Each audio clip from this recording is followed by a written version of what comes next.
Hey, welcome back to Driver 88. Over the last few months, we've had so many Ferraris on the channel. We've had the F8 Tributo, we've had the 296, we've had the Roma, the 599, the 612, 430 Spider, etc, etc. What we haven't had is a couple of those Ferraris that have that rather negative stigma about them, the hairdresser Ferraris, the base Ferraris. So our friends at Lorbeck have a very nice example of a Ferrari California T.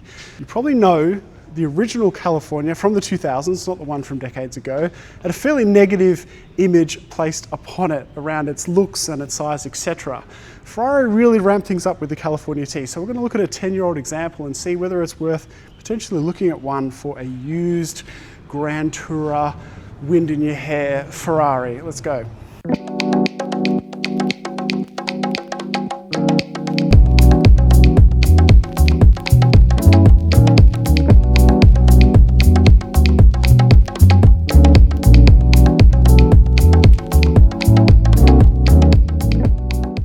So there's still no way about it. This is the base, the sort of starter Ferrari. And it was about 10 years ago now. These cars were 450,000 Australian dollars. That's before options. Today, this one's sitting at about 250,000. And there's a number of examples out there in a pretty wide range of colors compared to other models. I also think that the side profile is quite pretty. I'll be honest, the original California of the 2000s, not the one that's classic, had a really sort of fish-like feminine front fascia. This car looks a lot more aggressive, a little bit like a baby 812. It was one of the very last cars that's design was created by Pininfarina and Manzoni together. Let me know what you think of the looks. Some people quickly discredit them, but I think this is quite a tidy looking, svelte car that you can take on a summer's day trip.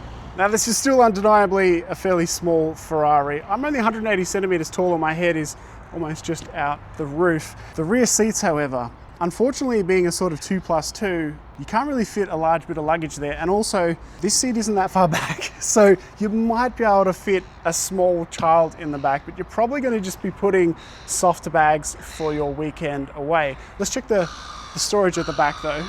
So more than enough space. Maybe we could fit one large suitcase in the rear, but it looks no smaller than the Roma coupe that we drove recently, and that car didn't have a hardtop. Now, without a doubt, I think the biggest reason that the hairdresser moniker can be at least taken away slightly from this T California is the engine. Just under 100 horsepower more than that original California of the 2000s. 250 plus Newton meters of extra torque over the old car, and at a lower RPM of all things. So not only that, but you'll notice how far back the V8 sits as well for good weight distribution, not a huge amount of weight over the front, and this thing doesn't sound too bad either. It's not that snarly NA sound as you'll hear in a moment, but it does have a kind of character of its own.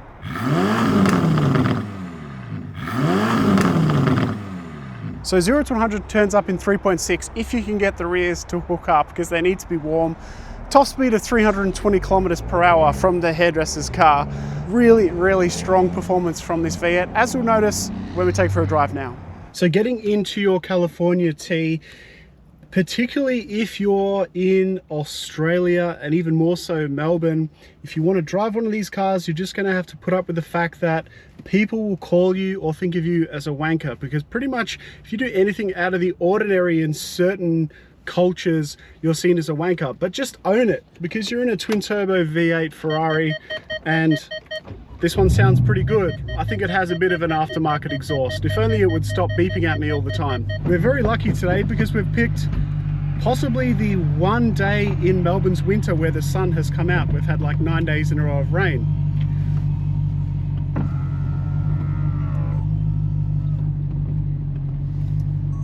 Mechanism is quite quick. So there's the roof down now. We can listen to our V8 even though it's twin turbocharged. It still has fairly nice snarl to it when you've got your foot into the accelerator pedal. One thing is for sure when driving this car, this is no slow Ferrari, that's for sure. We've got an enormous amount of torque, And the difference in gearbox between this sort of generation and the F1 gearboxes of old, it's absolutely night and day. This example, it's got 40,000 Ks or so on it. The gearbox feels rock solid and super fast, very responsive. And I have a feeling that this car might be making a little bit more poke than stock, but that's another story. Now when pushing this car a little bit, it's very tail happy. We've got carbon steering wheel with the shift lights. The thing that stands out to me is just a huge amount of torque. As I said before, 200 Newton meters more than the previous California at a lower RPM. So it's quite impressive when you drop a couple of gears, how much power you have on offer quite instantly. If you want to slide this thing around, you can do it at pretty much any time you like.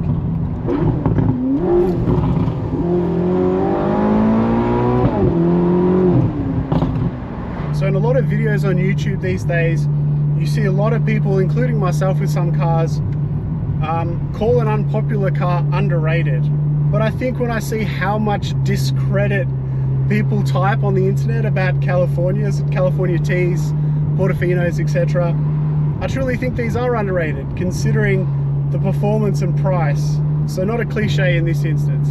So in summary, this is certainly a satisfying car to drive on a cruise, on a nice day like today, and just wind the V8 out where you can. It's got good response. It certainly isn't pinpoint accurate in its placement on the road, and it doesn't really suit my style, but it may well suit yours because these cars depreciate like no other Ferrari, and there could definitely be some opportunities there. So if you're interested in something like this, our friends at Lorbeck have a whole range of Ferraris, particularly of this vintage, and this is driver 88, and we'll see you next time.